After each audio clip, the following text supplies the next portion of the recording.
আসসালামু আলাইকুম, welcome to my new video. শুরু করছি আজকের যাত্রা ঢাকার বাড্ডা থেকে মাওয়া।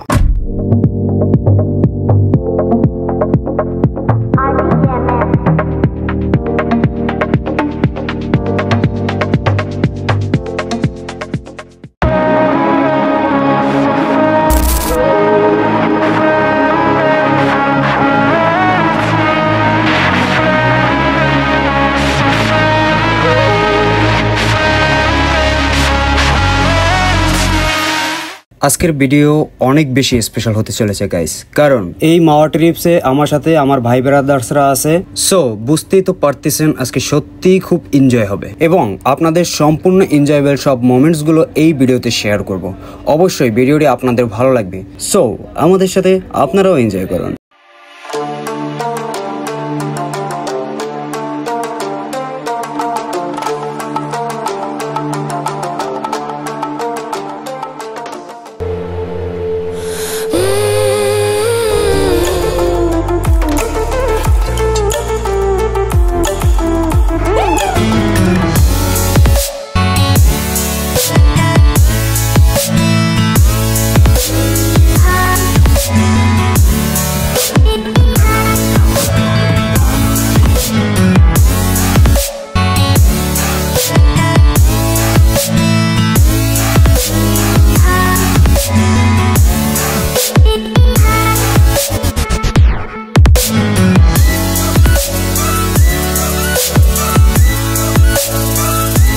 ফাইনালি গাইস, দীর্ঘ টাইম জার্নি করার পর আমরা আমাদের মূল লোকেশনে এসে পৌঁছেছি। আমরা গাড়ি থেকে নেমে ফার্স্ট অফ অল আমরা ওয়েলকাম টি দিয়ে শুরু করি এবং সাথে টাকা পয়সা যত লেনদেন আছে সবগুলো সেরে ফেলি।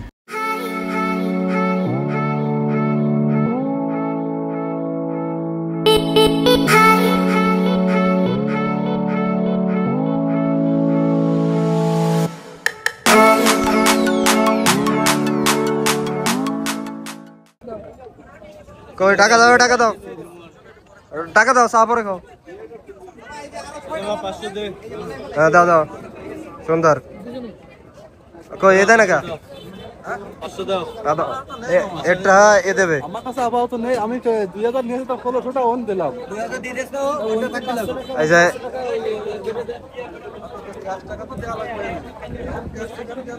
Maybe I'm an alien. Must be something heaven sent. Payback. Then guys নেক্সটে চলে আসলাম সুন্দর একটা ভিউ উপভোগ করতে। একটু মেঘলা আকাশ, বৃষ্টি মুখর নাই, তার সাথে সুন্দর স্নিগ্ধ বাতাস। সত্যি খুব অসম্ভব সুন্দর মনোমুগ্ধকর পরিবেশ। যারা মাওয়া আসবেন তারা অবশ্যই এই রিভার সাইডটির ভিউ উপভোগ করে যাবেন।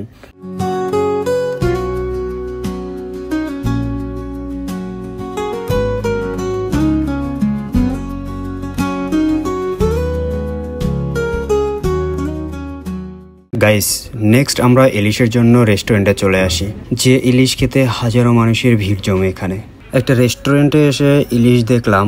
আমরা সহ ড্রাইভার মামাকে নিয়ে টোটাল 11 জন ছিলাম আমরা। আর গাইস একটা কথা না বললেই নয়, সেটা হলো মাছের প্রাইস নিয়ে বলে রাখি। এখানে যে যেমন দরদাম করে কিনে নিতে পারে। 3 পিস ইলিশের প্রাইস চাচ্ছিল আমাদের কাছে 2700 থেকে 3200 টাকা পর্যন্ত, বাট আমরা দরদাম করে 1500 টাকা বলে দিয়েছি একদম। তার মানে পার পিস ইলিশ 500 টাকা করে পড়বে, বাট তারা তাদের লাস্ট প্রাইস বলে দিয়েছিল 2100 টাকা।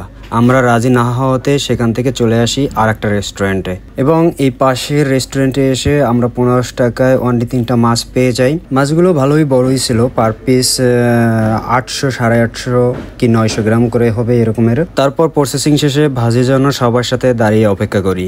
যাই হোক, দীর্ঘ অনেক সময় অপেক্ষা করার পর আমরা আমাদের সিরিয়াল পেয়ে যাই। মাছ ভাজি এবং ভর্তার কাজ শুরু হয়ে যায়। ফাঁকে একটু এক্সপিরিয়েন্স নিয়ে নিলাম মাছ ভাজির। ফিলিংসটা সত্যিই খুব ভালো ছিল।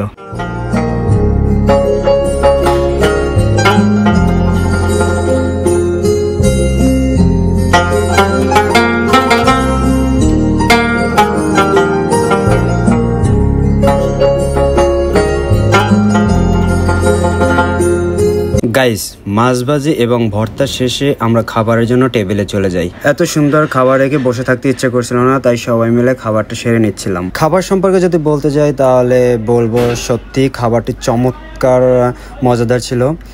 সবাই খুব তৃপ্তি করে খেয়েছিলাম। অ্যাভারেজ ওয়াল অ্যাভারেজ সব কিছু নিয়ে আসলে খুব ভালো ছিল।